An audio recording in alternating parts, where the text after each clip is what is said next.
ਜਿਹੜੀ ਹੈ ਹੱਕ ਸੱਚ ਦੀ ਲੜਾਈ ਹੈ ਇੱਕ ਗਾਂਧੀਵਾਦੀ ਤਰੀਕੇ ਤੋਂ ਗਾਂਹ ਲੰਘ ਚੁੱਕੀ ਹੈ। It is not just limited to protest ਕਰੋ, ਹੱਕ ਸੱਚ ਦੇ ਨਾਰੇ ਲਾਓ, ਜ਼ਿੰਦਾਬਾਦ ਮੁਰਦਾਬਾਦ ਕਰੋ। ਇਹ ਹੁਣ ਉਸ ਤੋਂ ਗਾਂਹ ਲੰਘ ਚੁੱਕੀ ਹੈ ਤੇ ਹੋਰ ਮੋਡਸ ਆਫ ਆਪਣੇ ਹੱਕਾਂ ਨੂੰ ਲੈਣ ਲਈ ਹੋਰ ਤਰੀਕੇ, ਹੋਰ ਸਾਧਨ ਜਿਹੜੇ ਹੈਗੇ ਨੇ ਉਹ ਜਿਨ੍ਹਾਂ ਦੇ ਹੱਕ ਮਾਰੇ ਜਾਂਦੇ ਨੇ, ਸੱਚ ਦੱਬਿਆ ਜਾਂਦਾ, ਉਹਨਾਂ ਨੂੰ ਅਪਣਾਉਣਾ ਕੀ ਮਤਲਬ ਵਾਇਲੇਟ ਹੋ? No not violent. चुकार अस हमा हिलते दरगज़स्त हलाल अस बर्दन ब शमशीर दस्त।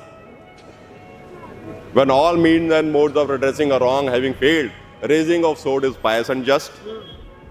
ਗੁਰੂ ਸਾਹਿਬ ਨੇ ਜਦ ਜ਼ਫਰਨਾਮਾ ਲਿਖਿਆ ਸੀ ਔਰੰਗਜ਼ੇਬ ਨੂੰ ਤੇ ਜਦ ਸ਼ਮਸ਼ੀਰ ਚੱਕੀ ਸੀਗੀ ਤਾਂ ਸਾਰੀ ਕਿੰਨੀਆਂ ਸ਼ਹਾਦਤਾਂ, ਕਿੰਨੀਆਂ ਕੁਰਬਾਨੀਆਂ ਸ਼ਾਨਪੁਰ ਤਰੀਕੇ ਨਾਲ, ਕੁਰਬਾਨੀ ਦੇ ਤਰੀਕੇ ਨਾਲ ਸੋਲਵ ਕਰਨ ਦੀ ਕੋਸ਼ਿਸ਼ ਕੀਤੀ, ਰਿਜ਼ੋਲਵ ਕਰ। ਜਦ ਨਹੀਂ ਹੋਈ ਤਾਂ ਫਿਰ ਉਹਨਾਂ ਨੇ ਝੰਡੀ ਚੱਕੀ ਸੀਗੀ, ਫਿਰ ਉਹ ਰਿਜ਼ੋਲਵ ਹੋਈ ਸੀਗੀ।